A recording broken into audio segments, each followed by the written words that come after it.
Good morning to most, good afternoon to others, and good evening to the viewing audience across the pond. I am your host, Jason Miles, here for another episode of This is Revolution Podcast. If you are new to the channel, welcome. Thank you so much for joining us on this very lovely Saturday for me, for Saturday morning. If you're a returning listener, subscriber, welcome back. One of our very valued patients. Fuck yeah. So glad to have you guys back. We've been a little doomery, maybe, on this channel of late. So reading this book was a nice change of pace. I'll throw in Ben Burgess and the TIR crew since we have made him an official member of the secret closed off TIR chat. And we're all a little doomery in our writings. So reading a book that actually has a light of hope was a refreshing change of pace. I'm excited to have this conversation. Our guest today traveled all over the globe. So I think you guys are going to enjoy the show today. Also, if you do want to bum yourself out, we have a series of mildly amusing essays called The Crisis Papers. Issue 5 is out. Second time around, musings on how we got another Trump term. Also, I think it's issue 2 is my take on AAVE. So if you want to read angry Jason for about 2,500 words, it's definitely worth a read, I think. If you are not a patron and would like to have access to the Crisis Papers, which is free for all patrons, there's a link in the description. You click it, bam, takes you right there. You can get it. Also, if you enjoy what we do here on TIR, the call-in shows that we get to have, movie night, and of course, the champagne room. If you want to be a part of all that for as little as $3 a month or $30 for the year, it can all be yours. Also, you can try it out for free. You can try on the shoes. You can walk around the showroom floor. Take it for a spin. You can do all that. 7-day trial on Patreon. Wherever you are watching or listening to this show later, there is a link in the description to that. I highlight it so you can click it. So don't say I couldn't find it. Another world is possible. The specter of Donald Trump looms once again, bringing a second wave of authoritarian theatrics and chaos, while the Democratic Party's neoliberal policies fail to address the root causes of social despair. The real battle lies not in partisan skirmishes, but in dismantling the bipartisan allegiance to capital that marginalizes the working class. Both major parties perpetuate a system that enriches a few while condemning many to precarity, homelessness, and despair. Our guest today, Natasha Hakimi Zapata, powerfully illustrates In Another World is Possible the problems we face: rising homelessness, inhumane healthcare systems, unaffordable housing, just to name a few. They're not intractable. They have been solved elsewhere, from universal healthcare in the UK to Singapore's transformative housing policies to Portugal's humane drug programs. These success stories challenge the narrative that we must accept suffering as a status quo. Today, we are joined by Zapata, whose fascinating journey around the globe, hearing firsthand that there are alternatives that can inspire a movement for radical systemic change. Her book reminds us that, as Marx observed, history is made not by inevitability, but by collective struggle. The time to fight for a better future is not someday, it is today. Please welcome, joining us all the way live from across the pond, Natasha Hakimi Zapata. Did I say it right? You did. Hi, Jason. Thanks for having me. Thank you for taking the time to come on the show. Thanks for hitting me up. It's been a pleasant surprise all around. it has been a bit depressing, I think, on this channel and in the guys that run the show. We don't have much hope, and I really appreciate you and the work that you've done. Um, how many countries did you go to in total? So I went to 10 different countries. I live in one of them and I lived in another one before. So I don't know if that counts, but yeah. And Uh, you, but you grew up in the U.S. I mainly. did. So I was born in Chicago and raised there, then Mexico City, and then Los Angeles. And the book kind of starts off with you talking about a health concern for your mom. Yeah. So the book comes from two sort of different aspects of my life. So one of them is professional, and I can kind of get into that as a journalist who's been in media for about 15 years. But the personal reason really had to do with my mom. So my mom is from Mexico. She was undocumented for quite a large part of her life in the US. And through a lot of her life, she also couldn't afford health insurance. We couldn't afford health insurance in my family. And for a long time, she had untreated, undiagnosed diabetes to the point where she actually saw a doctor for the first time in years when she went to the emergency room nearly in a diabetic coma and they had to amputate her right foot. And at the time, I was in grad school, and I talk about my brothers and me as these sort of little American dreams that my parents had. And so it was first my family to get a college degree. I'm in grad school, and my mom calls me from the hospital, and I just had this double terror of not just what was going to happen to my mom and her health and how is she going to walk and et cetera. But how are we going to afford the insulin she needed, the treatment she needed moving forward because she just didn't have health insurance. And I'd lived in other countries by then, like Spain, like the UK, where I am now, where that just wouldn't have come up because they have universal health care.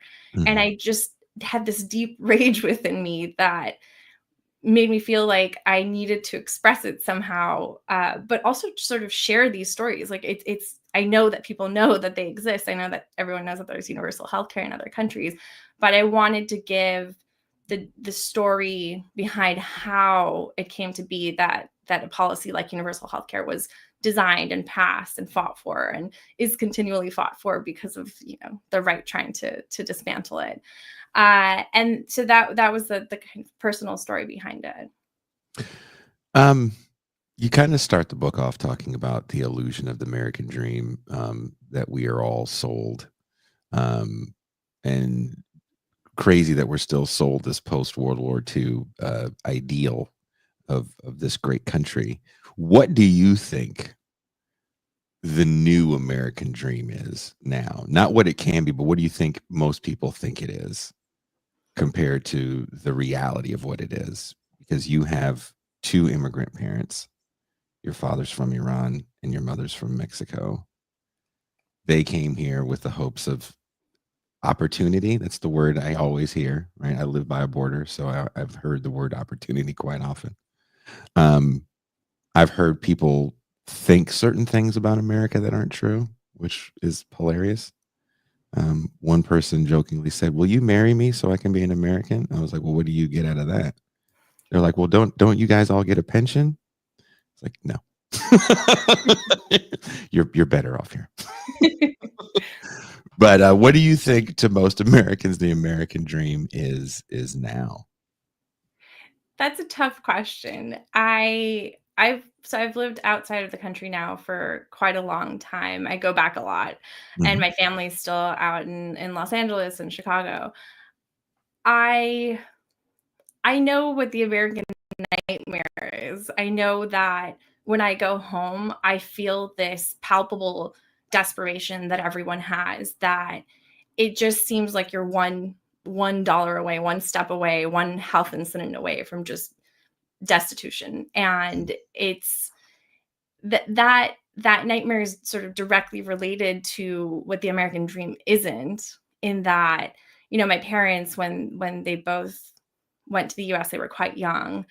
And I know that they thought that their kids would at least have better opportunities, Mhm. using the word you did, than they did. And that was what they, through all of their struggles with being undocumented, with all of these different aspects of their lives, that kind of kept them going. And they were so proud of us for getting scholarships, my brothers and I, for getting scholarships and going to college. And uh, but as I grew up and I was able to use those scholarships to study abroad, I felt it just, the idea of the American dream that my parents had anyway felt more possible in other countries. And what I started to see in the US was that the reality is that you have this society in which if you're very wealthy, Mhm. you can afford the best of everything. You Mhm. can have the best healthcare, the best childcare, the best, all the best housing.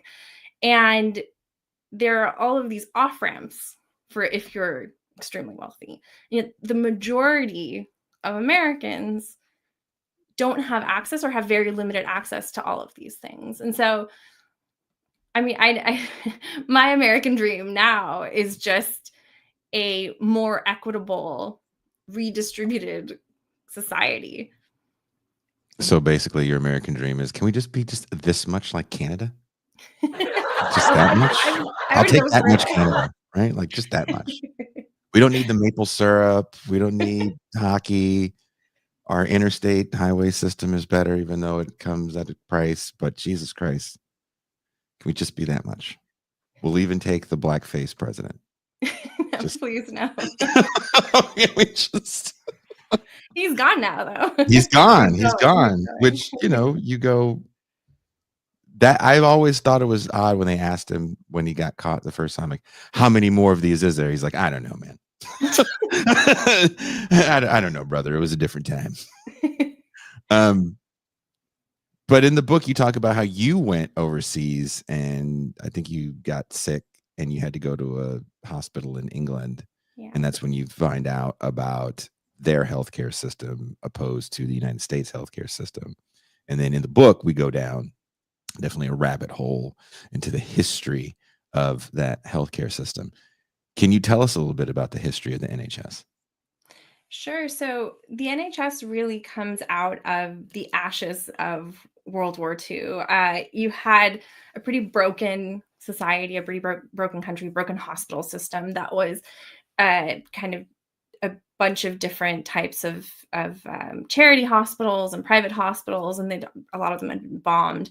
So you get the first Labour government in the UK, and I think it's 1945, and you have a moment in which suddenly Brits are kind of like, what kind of country did we fight for? What kind of country do we want this to be?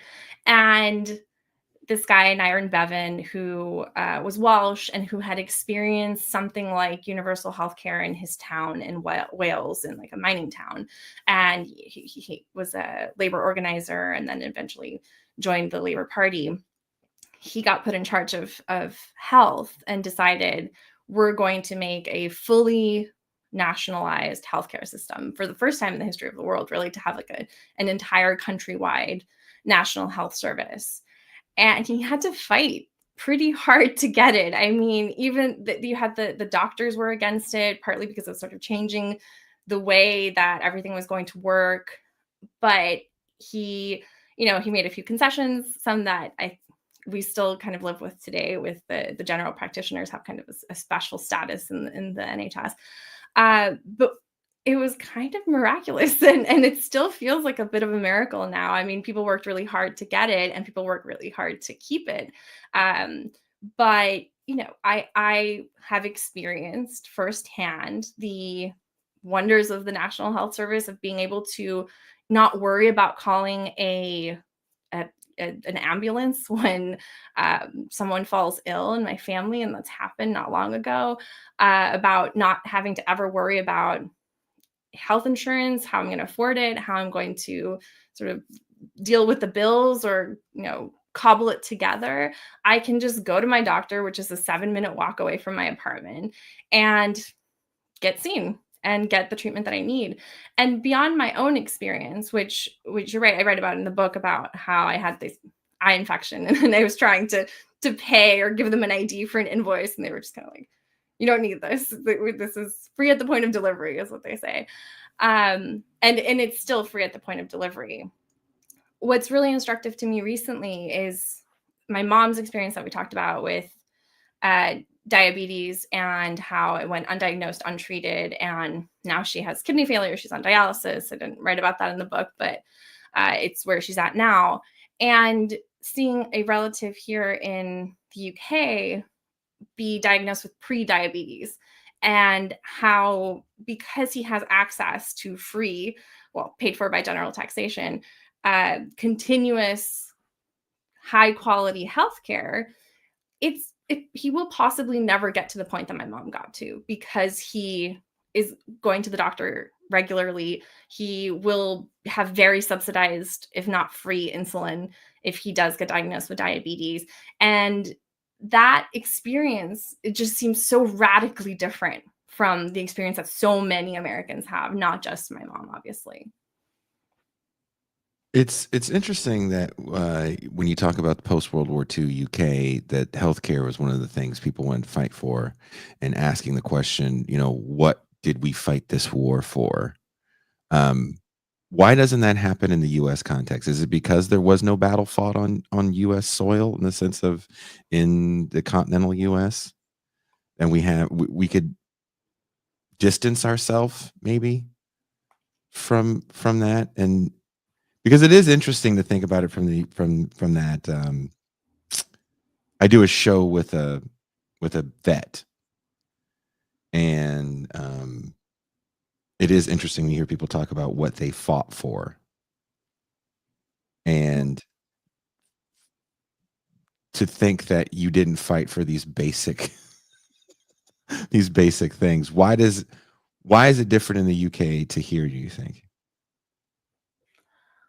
I'm not sure why in the US we don't have that sense of social solidarity now, or why we didn't have it post World War II, or if it was squandered. Partly I think some of that was squandered. I think about this a lot. I think there's been a lot of stigma.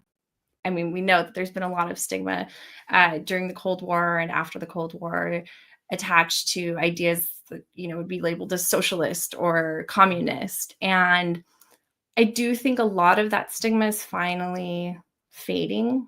And I think a lot of more Americans than ever before are more open to ideas that could be called democratic socialism, or social democratic solutions, or communist solutions. Uh, so I really think that, to me, the main factor here is that this stigma has held us back from some really great solutions.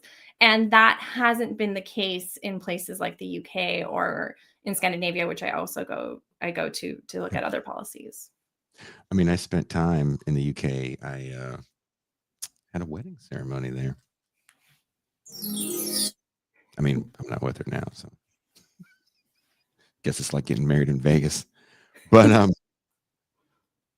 one of the things that we heard all the time, and the same thing goes for Canada to a certain extent, is that people really appreciated their health care. Like, it feels like something that people will definitely fight for. Um, is maybe now the time in the US with this current administration, and to try once again to have a big push for some sort of socialized medicine. I felt like 2016 and 2020 with the Bernie Sanders campaign was the first time in a long time that I heard people really talk about socialized medicine in the United States. And then it just kind of goes away after the election of Joe Biden. Do you think we'll get a return to that kind of rhetoric? I'm hopeful that, just like we're talking about the NHS and Mhm. how it came out of this really dark period in British history, I noticed that a lot of the policies that I looked at came from really dark periods in these countries' histories. It's almost as if that's the moment in which people think, okay, we can't stay in this sort of pit of despair, in this darkness. We need to find a way out, and find a way never to fall back in. And the NHS, like you said, is really beloved in the UK, and people really do fight for it. I mean, they complain about it because what I always say to them is like, you can because it's yours. You know, I don't thinking of hospitals in the US or like healthcare systems or health insurance systems like that. None of them belong to me as a citizen of the US. But the NHS belongs to the British people, and they're really proud of it. And I think that we're at a time in which like Medicare for all, okay, it's not the same thing as the NHS, right? Yeah. Medicare for all would just be single payer, but that's I mean, I say just that would be a huge improvement on the system that we have right now in the states. And I think you're right that when we have Democratic presidents in charge, there's this kind of slackening of movements. There's less, people are less interested possibly in fighting so hard. It can be tiring, I get it. But yeah, I am kind of hopeful that in this what already feels like a pretty dark period, people will start to get reinvigorated and start to really clarify what kind of country we want to fight for, not just in the next 4 years, but for the foreseeable future. Do you think we've lost a certain vision of the future in the just in time moment that we live in now, right? Everything we can get whenever we want it, because we want it.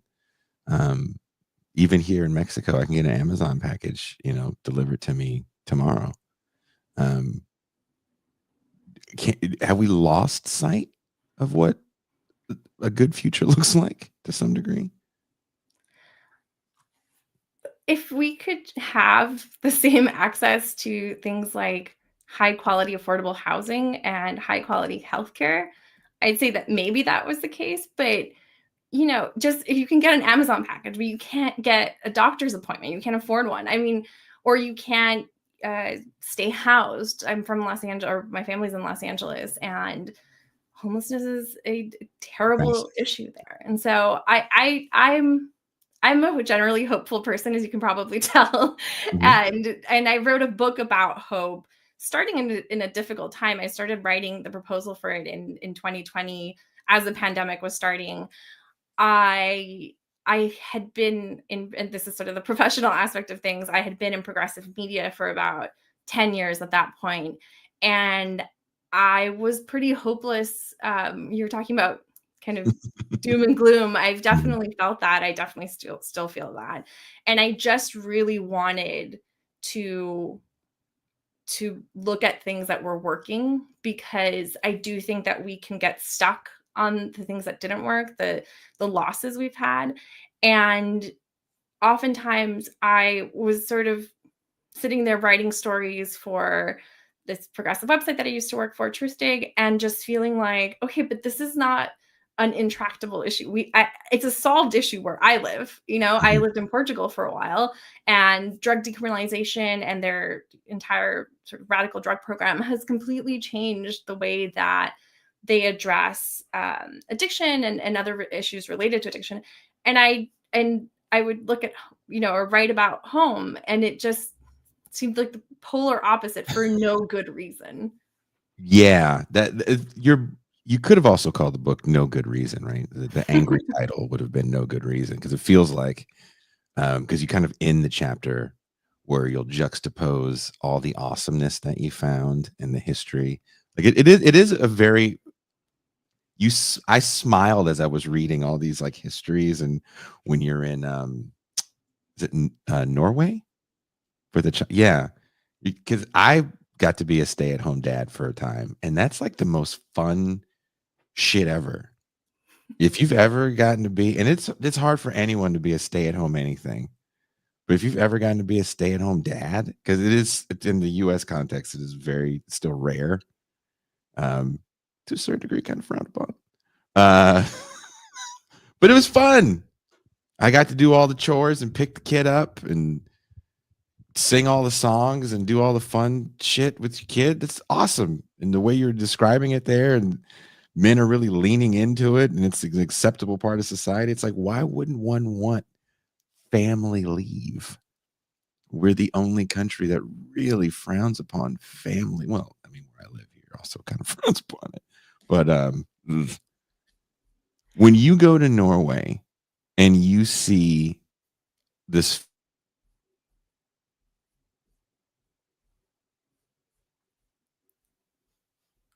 Jason, I'm not sure if I've lost you.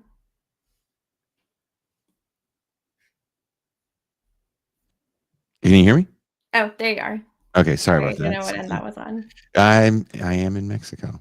I'll It live. could be my terrible Wi-Fi too, so. I I think it's mine. Um, we just had really bad Santa Ana winds, Mm. and yeah, and again, I live somewhere where the show got disconnected because someone stole the fiber optic cable. Yeah. Um, but as we were saying before that disconnection, what was it like for you to see such a different vision of parenting in Norway when you first come there? I don't have kids, but I have a lot of friends who are having kids, and watching them not be able to take much leave or any leave, or not be able to afford childcare because it's so expensive.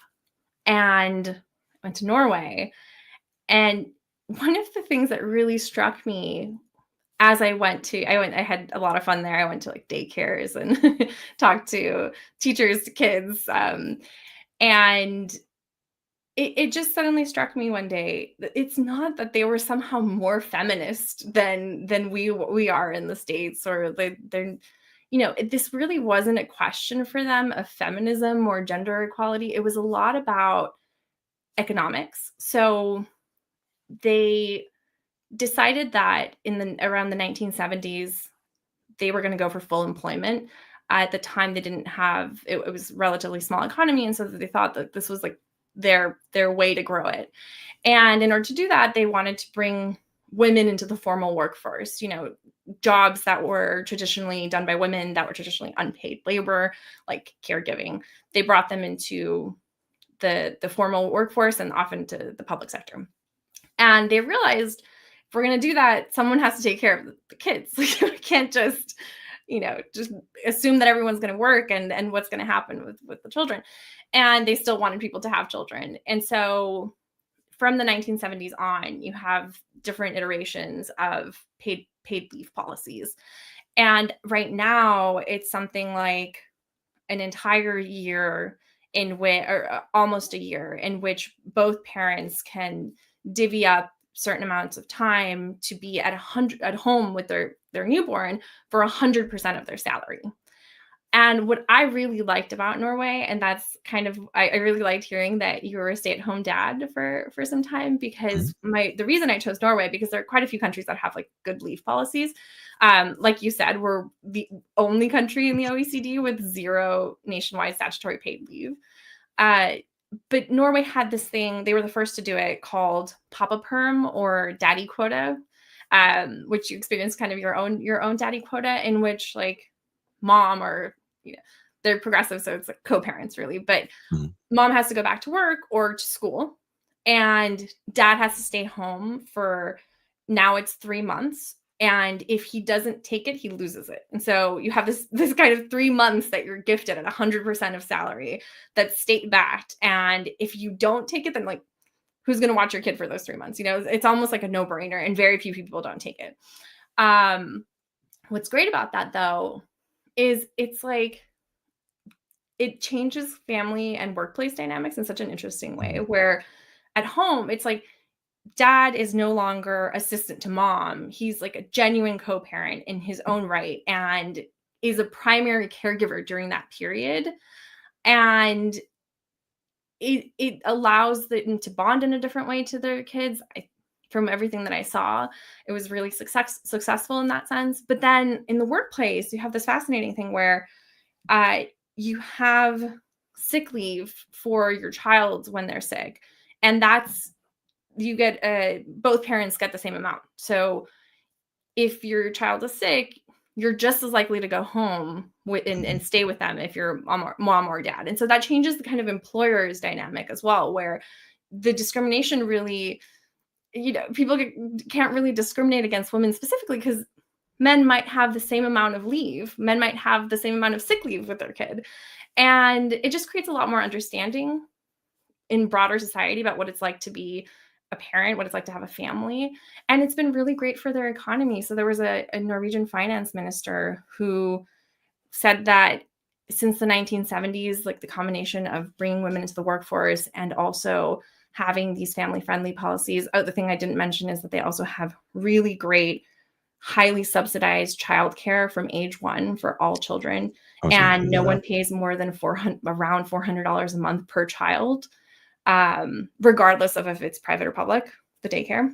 You said it So the decreases in your writing. You said it decreases the more children you have, which is quite the opposite of yeah. daycare. Again, as you said, you have friends that are having, children in the US. Uh, your exorbitantly high rent can equal your childcare in the US. I don't know how much childcare is right now, in the States, but when I had a kid, we were paying an in-home person, like 1,600 a month. And that was like a person that had a house and they weren't gonna kill your kid. Like this, like it was some bare minimum shit. And you're from the Bay Area, I'm right? from the Bay, yeah. I have some friends out there and they're paying, I think, double that for kids. So, and it's Jesus. for a similar setup, like someone's house that they've extended and they have a few kids in it. No, it's really, really a huge financial burden on families that to cover childcare. And that was one of the things that really struck me in Norway was that I talked to so many women who are just like, my career feels like it hasn't even skipped a beat. I talked to this economist, you probably saw the story in the book, this Italian economist named Eileen. And she has a great story where her husband's from Bergen, but they met in Mm. Milan, where she's from. And the way she said it, she was like, my same Norwegian husband in Milan, when he didn't have paid leave, when we didn't have the subsidized childcare, he didn't really have an understanding of what it was like to be a primary caregiver. And then he had his first daddy quota when they moved to Bergen. They have 5 kids.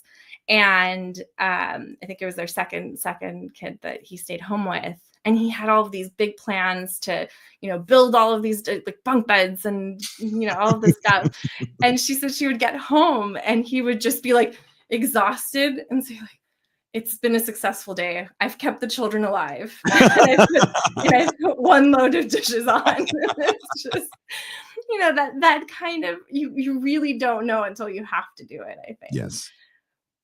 No, look, my outlook on a lot of things changed when I had to stay at home with a small newborn to toddler, um, because you have to keep them entertained at a certain age, and it's not just throw a screen in front of them. It's like, we gotta do something, kid, and you can't just go, "There's a park, run around," right? So you have to do the running around too, clean them up, wash clothes washing is the endless. It's just an endless sea of laundry. I don't know what it is with little people. It's just an endless sea of laundry. But yes, I cherished that time and I kind of miss it. Just I don't kind of I miss it um quite a bit. If someone said, "Okay, you have to be a stay-at-home dad and you can't do your show anymore," I would say adieu and just, help people with homework and carpool everywhere and be soccer dad of the year. Much rather do that. Well, But what'd okay. you say? Oh, I just that, Okay. like, that's such a great experience, but beyond that, one of the things I was gonna say is also and I started to say was about the economic benefits of that, is that so the Norwegian minister I started to talk about, he says that the GDP per capita grew by 20% because of women in the workforce and because of these family-friendly policies. So there are, like, these huge economic benefits that we're missing out on as well because we're not supporting families. And leave policies are really popular in the States. So not only do 94% of Americans polled think that it would be good for families to have paid parental leave, but you have a really interesting thing that happened in the general election where I think it was like Mississippi, Nebraska, and Alaska, which we would consider these deep red states. They all passed paid sick leave, not parental leave, but paid leave in on the state ballots, and they did it with huge majorities. I mean, in Nebraska it was like 74%. So I think there's something shifting there. I think people are realizing like, hey, maybe this is something that I should expect from my government. Do we still see childcare through a certain patriarchal lens in this country that is rather sexist, where it's just easy women's work? And there's some woman that'll do it if I have to pay them or if they're in my house. Has that mentality not really worn off on us as far as that free labor? I would hope that things have moved forward, and I know that we have a lot of room to grow in the States, but it's 2025. I I really hope that there are very few people who think that anymore. I was told about hope before, to hope in one hand and crap in the other and see which one fills up first. Sometimes that's how I feel. Um, because I again, as someone that's actually got to do it, and then you go to other countries. Again, I've traveled in playing music, and you see people that are on leave. You meet them when they're on their parental leave, and there's also a calm of not losing your job, which is so rare. I think we're so hyper capitalist in the U.S. Like there's still some Cold War mentalities that exist through employers where this idea, even though there's some red states that are saying we can have longer sick leave, so this idea of like parental leave and fathers being able to take more time off, having it be paid. I don't know why it's looked down upon so much here, because there it seemed like no one there again in your writing, there's not really negative comments about people taking long periods of time off or people having multiple children, right? Even here, people say things like so and so has so many kids because they get a welfare benefit. And I always go, well, what does that mean? Like it's a welfare benefit, man. You're not going to get a welfare benefit and be a homeowner. That's not how that shit works. So you're not getting that much more money for having that many more kids. Um, and there's limits to what you can do because we're so punitive in the way we do our social safety net here, that it's very limiting. And what I've found in your work is you can have these benefits and it doesn't limit your ability to do anything. As you said, in Norway, the GDP went up. All these people are working. And why is that so hard for us to realize? Why do we have to make social services so punitive here in the US? I'm a real believer in universal programs. When we were talking about earlier off ramps for the wealthiest Americans, universal programs, especially when you combine them with an actually progressive tax system, and we have a long way to go to make our tax system more progressive to get the wealthiest Americans to pay their fair share, corporations to pay their fair share. But generally, universal programs are just better, not just because they're more equitable, they're also less wasteful. And they create the sense of social solidarity. Like everyone has to use the NHS here in the UK. Everyone gets paid parental leave if they have a kid.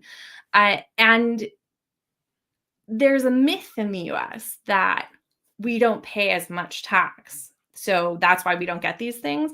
And it's just not true. Matt Brunig had a really great piece in Jacobin a few years ago where he talks about how if you take into consideration health insurance payments, because of the Affordable Care Act making them mandatory as part of like the labor tax rate. So, in places like the UK, because healthcare is funded by general taxation, it's already included in your labor tax rate. So he recalculated using the health insurance premiums, and he found that in the US, we pay one of the highest labor tax rates in the OECD. So Norway, where you have these, You have universal healthcare as well. You have all of these great family-friendly policies.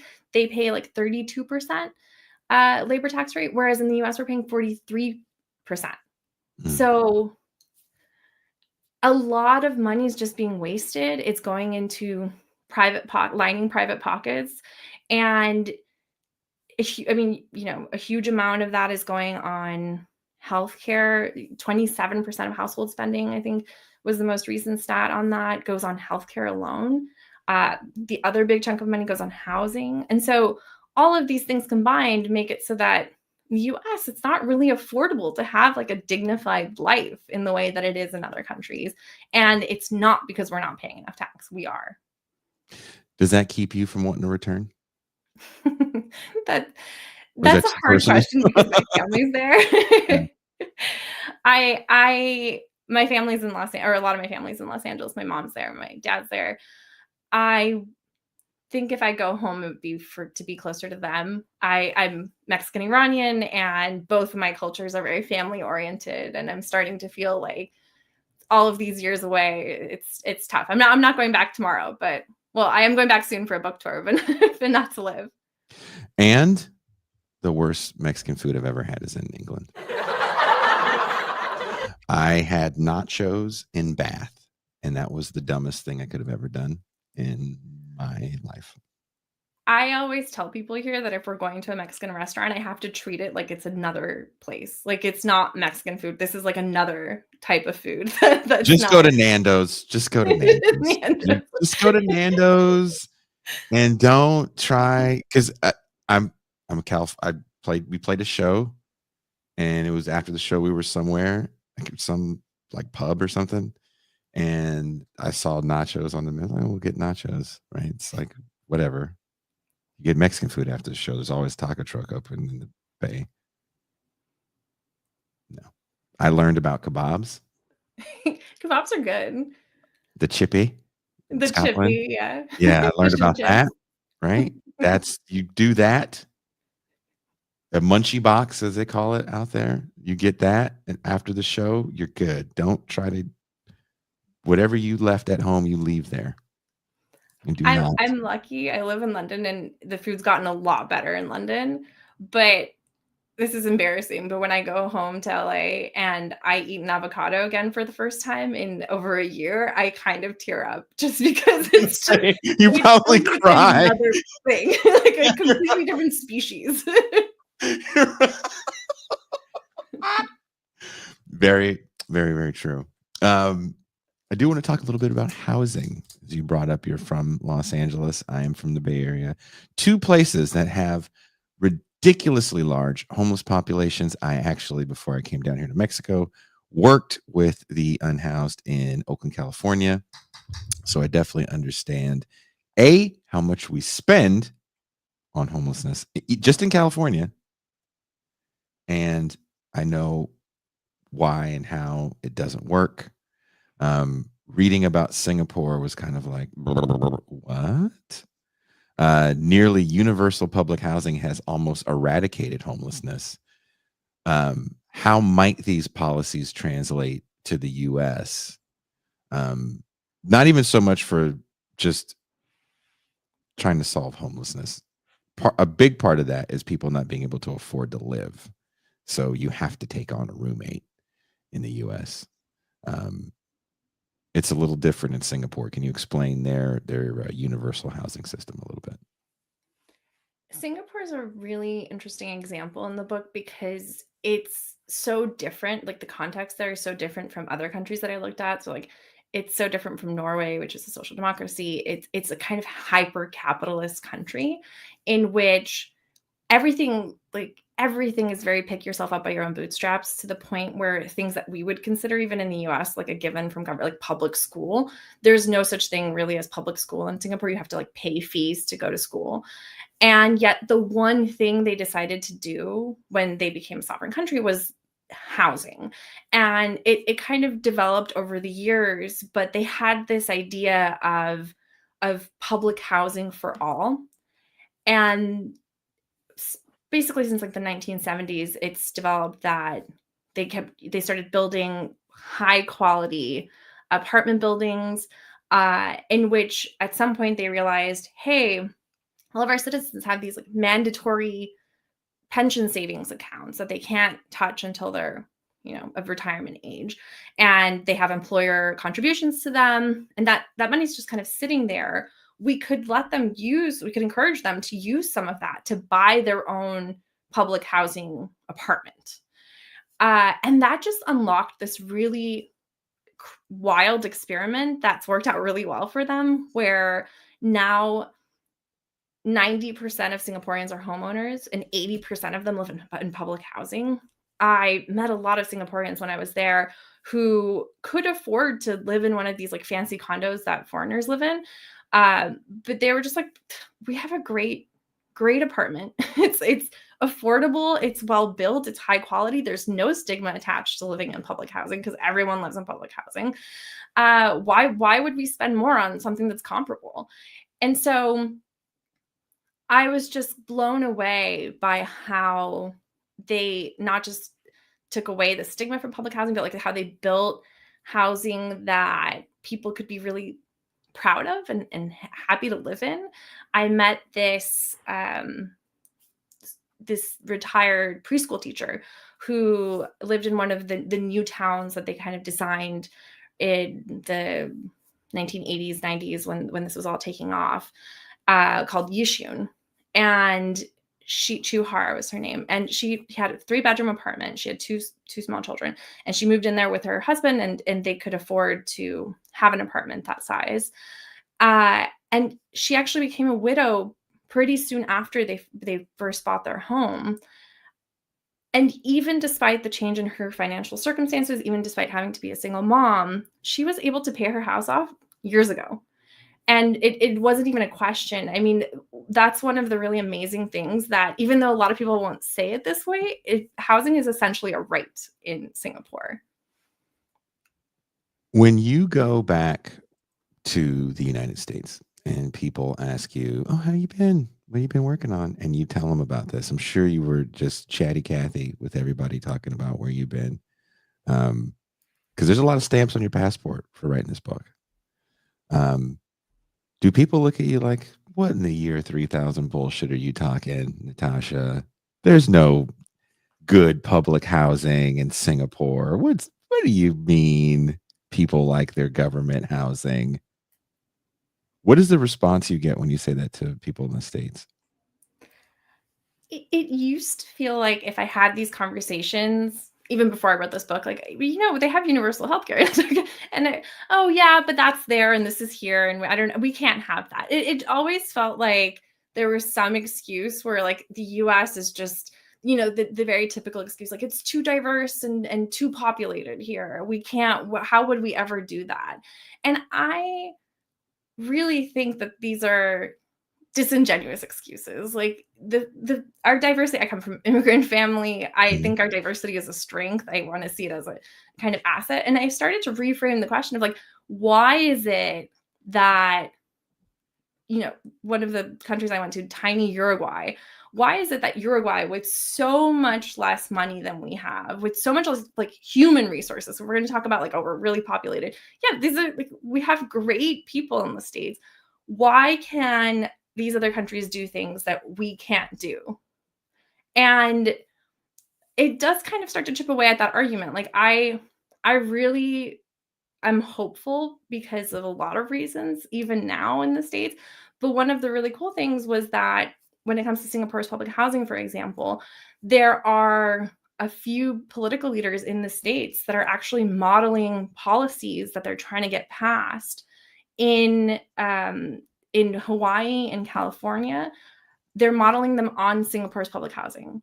So these ideas are out there. They're starting to be applied to a US context. And I'm not the only one talking about them, which is exciting.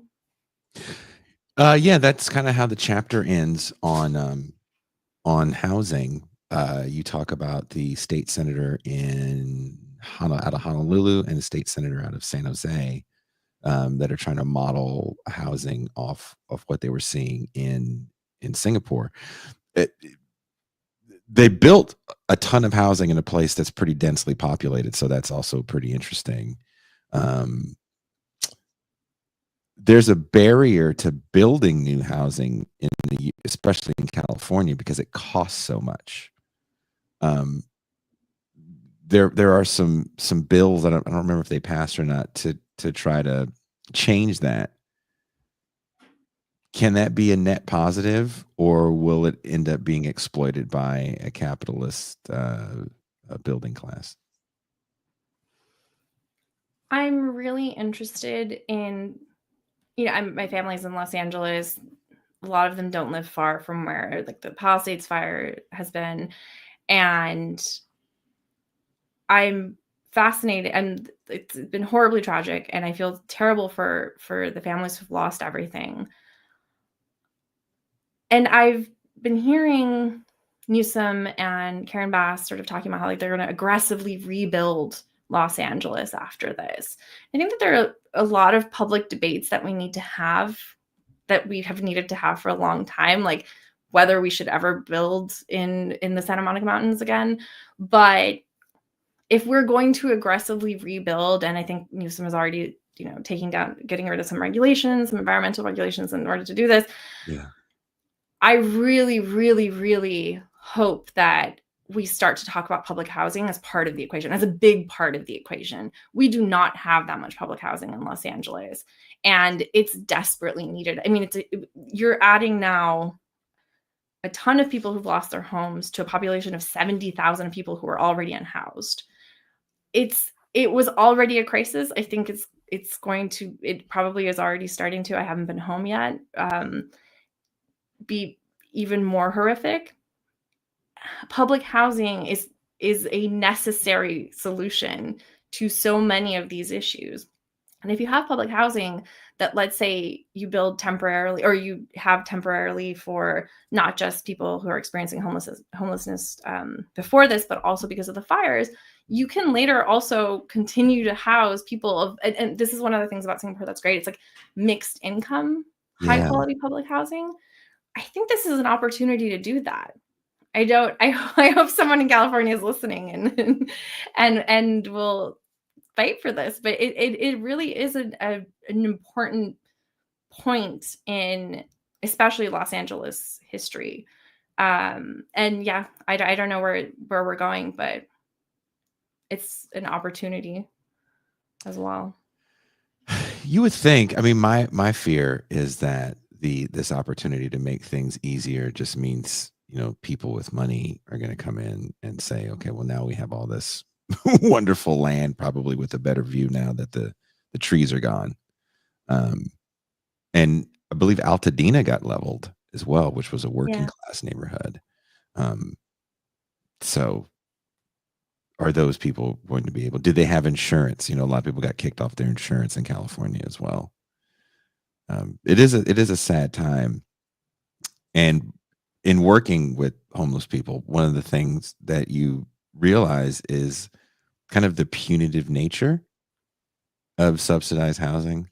The amount of rules people have. I mean, even if you rent an apartment and you're a market rate apartment has rules, but not to the level that you have when you're in some sort of subsidized housing. But sometimes those rules are needed when you work with a certain population. That being said, I don't think the Singaporean vision is that utopian. But as someone said in the chat, we do kind of have a love for the single family home in places like California. But I would push back a little bit and say, post the financial crash, there's been more of an appreciation for kind of urban loft living. Anywhere you go kind of in the world, there's always an urban center with these like cute lofts next to the what some would call a hipster downtown area. How do we hipsterify public housing and take away the stigma? Because that's another thing we have in here. It's embedded pretty deep, the stigma of the dangers of public housing. Where do we begin with that? So I interviewed the master architect, Tai Care Liu, who really redesigned Singapore as we know it. Like if you go to Singapore today, a lot of the, especially public housing buildings, were designed by him. But also he did a lot of urban planning. That's actually he's an architect, but also an urban planner.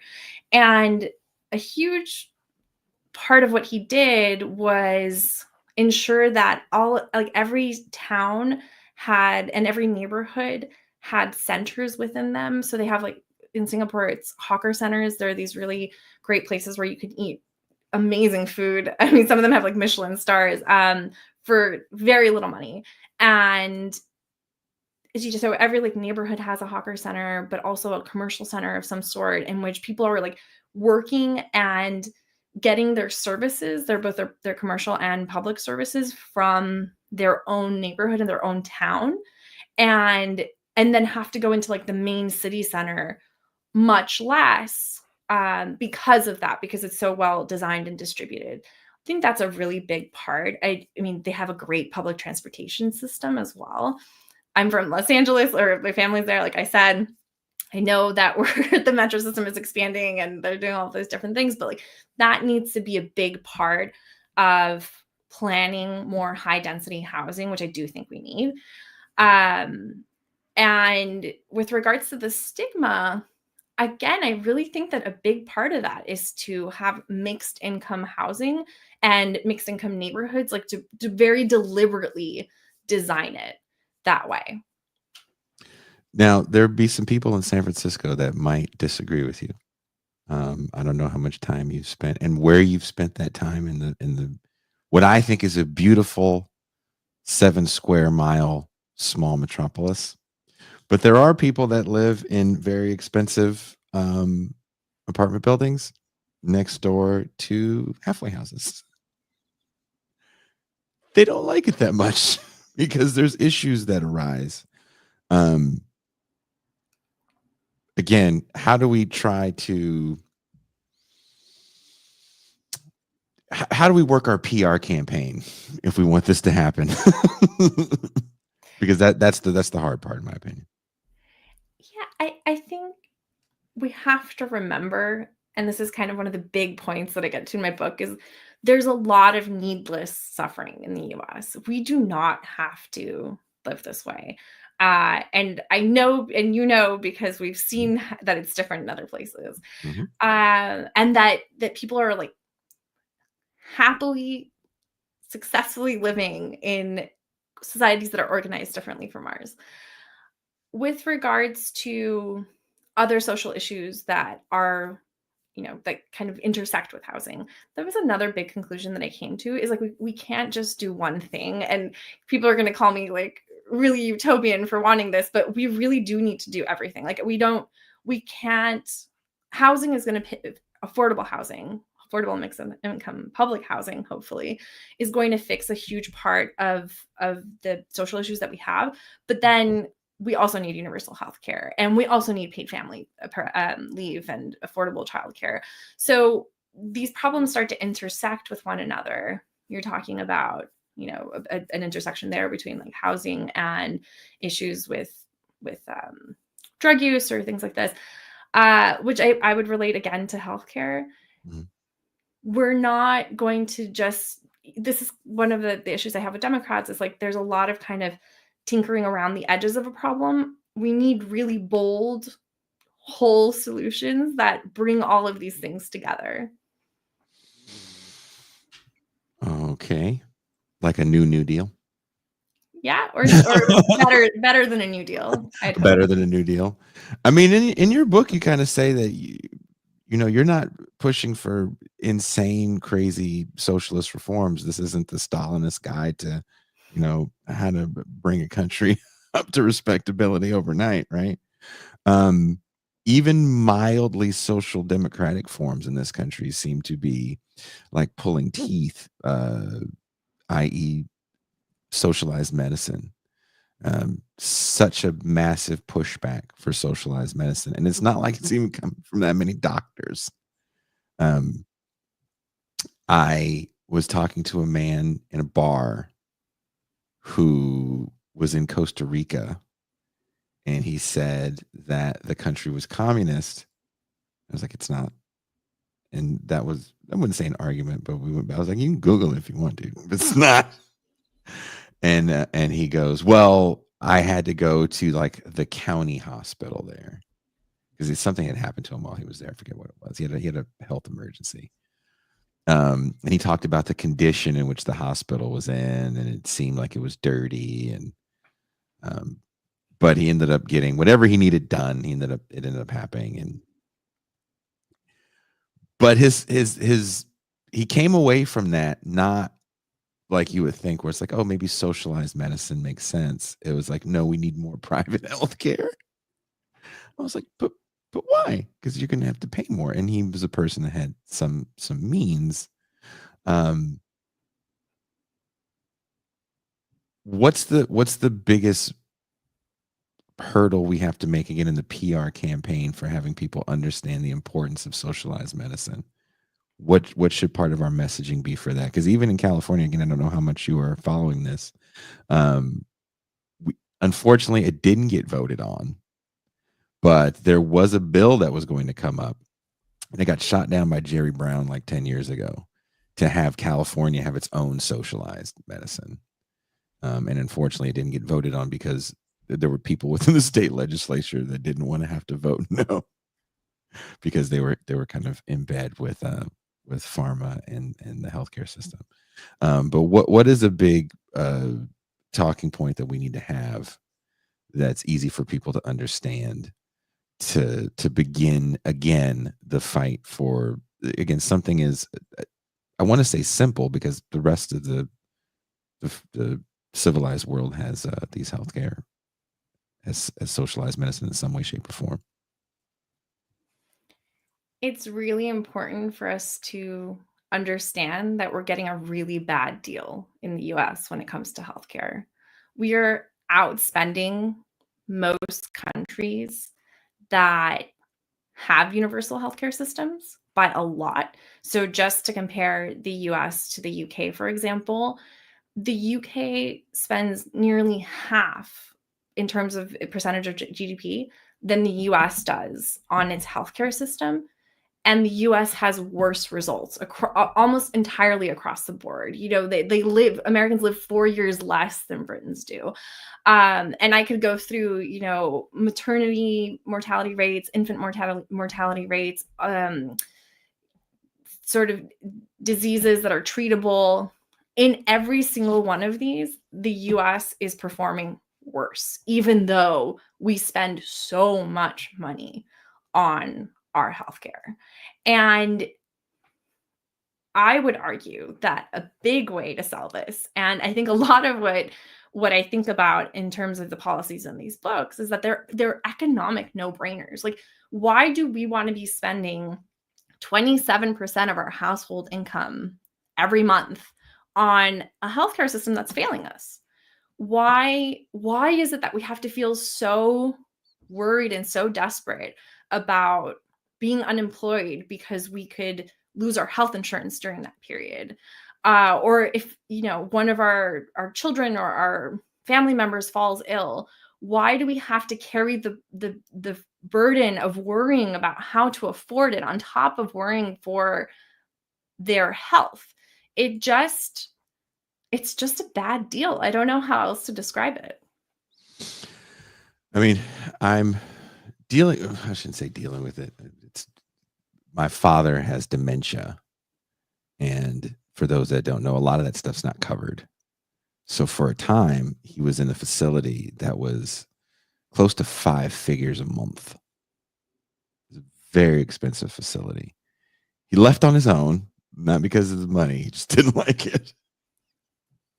And now, luckily, you know, he's of a generation where people were able to buy homes and save some money and have jobs with pensions. So he's living with a sister in Las Vegas.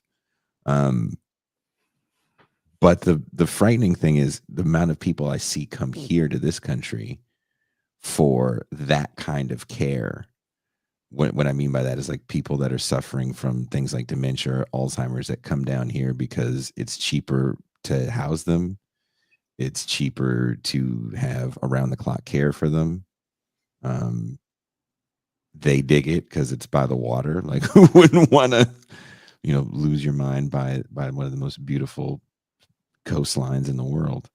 Um, so you really do see, especially when you're a person of a certain age, has to take care of a family member, because we do lack so much. And if you look back to the housing crisis, that became a theme for a lot of people that got reverse mortgages, right? An older family member that maybe didn't have that big of a pension decided to get a reverse mortgage, because, if for those that don't know, I believe if you're over 65 and you have a certain amount of equity in your home, you can get paid that equity and not have to pay it back until you die. So you're kind of saying to your kids, fuck it. You'll deal with this mess. And a lot of people got stuck with their parents' property that, might even have been upside down depending on when they passed away and when you got it. So these homes went into foreclosure if you had to take care of that parent and stayed in that house under the assumption that maybe you were going to inherit it and have somewhere to stay after the family member passed away, and then you find out that gets foreclosed on. Like, that happened to so many people. Yeah. And it's kind of part of the predatory nature of how we cover up a lot of these systemic problems with a little bit of capitalism, quote unquote innovation. I'm using finger quotes with the word innovation, because it's extremely predatory and it feels kind of evil. Definitely. There's a really great book by so the event I'm doing in the Bay, I'm doing it with Aaron Glantz, and he has a great book called Homewreckers, That's what which, I'm referencing. yeah, I mean, it's incredibly predatory. The way that, like, they went to people who had dementia or, other health issues were near the end of their lives, and convinced them to get on these reverse mortgages is awful. But one of the shocking things to me about the Singapore model, it's a little bit complicated the way that they did this with the pension savings I was talking about and stuff like that. But they have the Housing Development Board, which is in charge of public housing in Singapore. And I was kind of blown away. I was sitting with this professor who's an expert in this, Beng Hua Chua, and he was like, we don't really have foreclosures in Singapore. I was like, sorry, what? Yeah. What do you mean? And you probably read in the book, Mhm. I mean, the way that it works, because you're essentially, the loan that you're getting, that's kind of what we would consider a mortgage, is actually directly from your pension, from your own personal savings account. If you can't pay your loan 1 month because you're unemployed or something, or several months or even years, HDB, the Housing Development Board, will just work with you to restructure that loan so that you can just pay it back at a different point. So you will not lose your home if you're unemployed in Singapore, or if you, fall on hard times or you're ill or things like this. And that just seemed shocking to me that you really don't have that issue.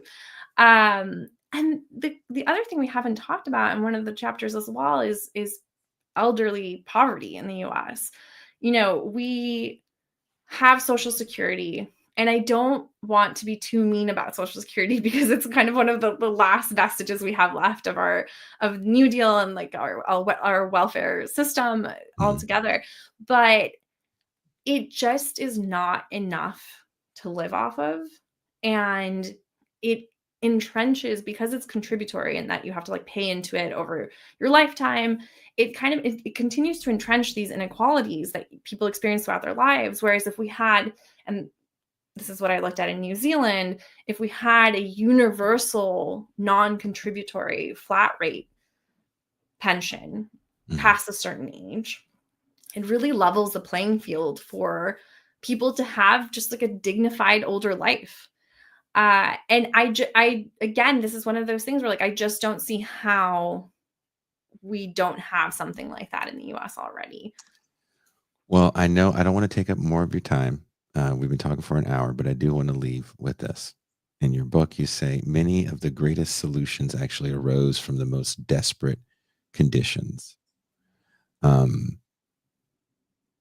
organizing is key to getting all these things passed that you talked about, right? It's not just the whim of a politician that's just thinking to do the right thing. How do we start here? Where do we start here? Join a union, join a movement. Mhm. You know, there's so many great things happening in the States already. I think part of what we're going to need to do is just build out these movements and build better, stronger coalitions. I really want to stress that a lot of these policies are popular across the political spectrum in the countries I looked at. It's really not about right or left anymore in when it comes to these issues in these countries. And I really think we need to think about it that way from a US perspective as well. That even though, like, I'm on the left in the US, I would be considered that. I just really want people to move beyond binaries of political parties or left or right and consider what will make people's material conditions better. And like we were talking about earlier with paid sick leave, and if in a deep red state you can get paid sick leave, why can't we get it everywhere else? Yeah. It's not about just ideology. And Aaron Bevan, going back to like the founder of the NHS, he has this really great quote where, I'm paraphrasing here, but he kind of talks about how we're going to get to the point with the NHS where it's going to be so popular that even our enemies are going to start taking credit for it. Mm. And I love that framing because it's so true with the NHS. You have like the right-wing Tory party here, and they're always trying to take credit for the NHS. And Boris Johnson was part of Brexit was fought on this idea of like, we're going to put all that money into the NHS. And even though they secretly Didn't, tried right? to, Yeah. and not so secretly tried to defund it and dismantle it. But there's this way in which, like, once people have these great policies, it's going to be so hard to convince them that they're not good for them, that this isn't good for all of us. Mhm. Well, that's the battle, isn't it? Do you think that sometimes our political fight is sucked up into presidential campaigns sometimes? Maybe to a fault? Yeah, I mean, I'm a Bernie bro. Mhm. I was really happy to vote for him in both primaries. I really think that we can credit him with growing the growing popularity of socialist ideas or democratic socialist ideas in the US, or partly him. He didn't happen in a vacuum. But and maybe this is being not living in the States for so long. I just think that we can't only mobilize, or we can't, and I mean, there are a lot of people doing a lot of great work all the time, so I don't want to say that we're only mobilizing for elections, but generally we can't just be like, well, this person's president, so oh well, like, we can't do anything. What else can we do? We live in a democracy still. There's still a ton of things that we can do.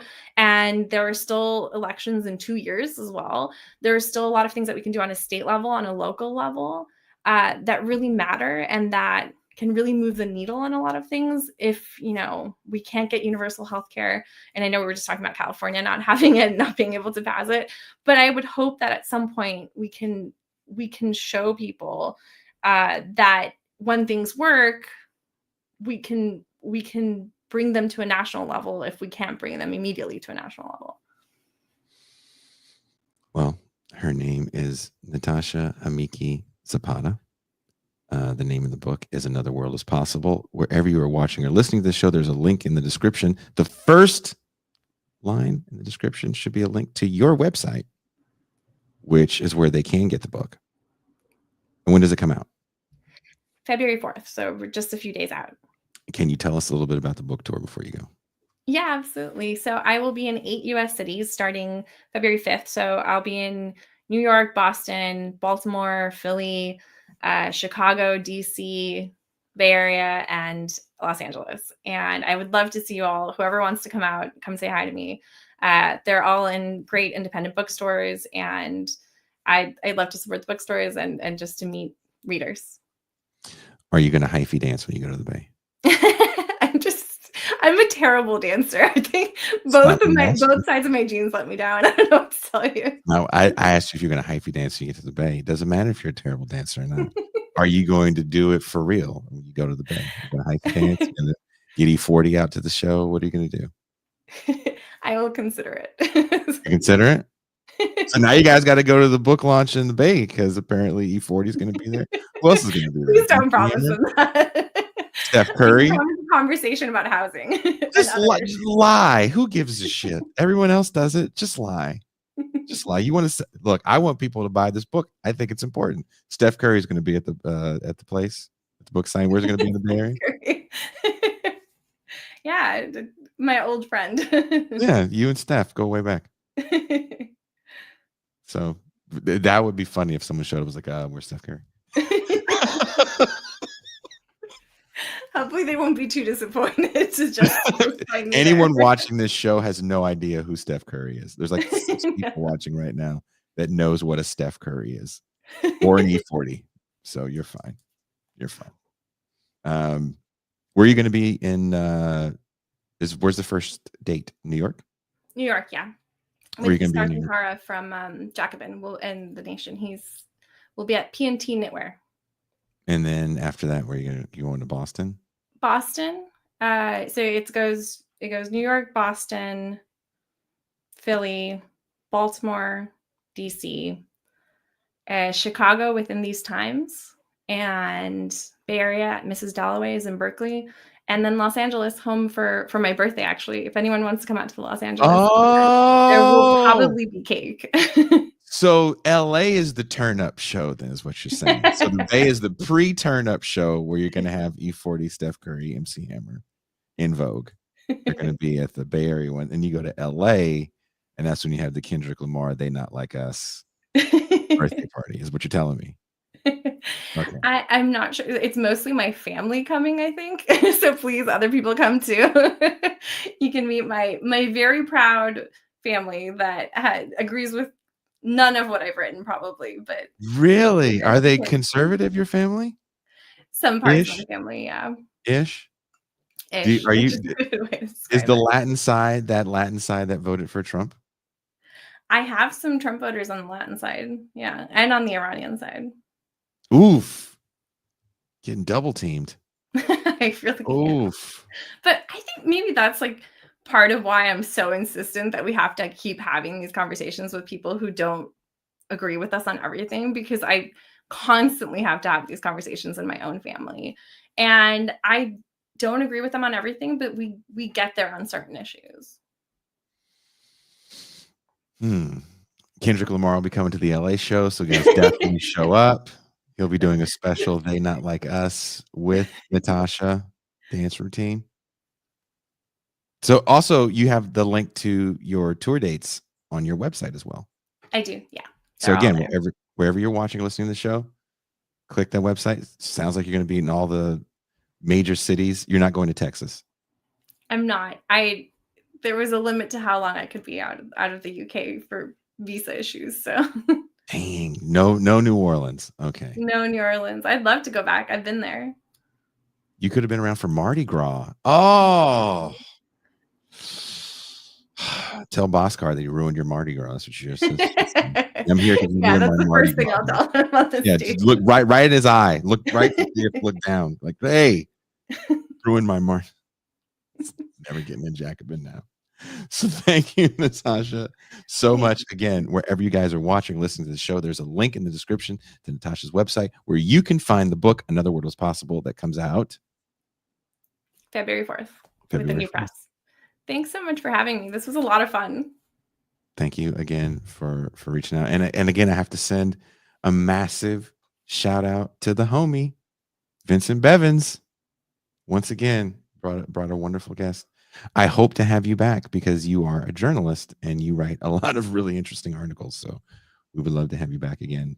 Thanks. I'd love to come back. All right. right. Well, thank you guys. And I'll see you guys Tuesday. I am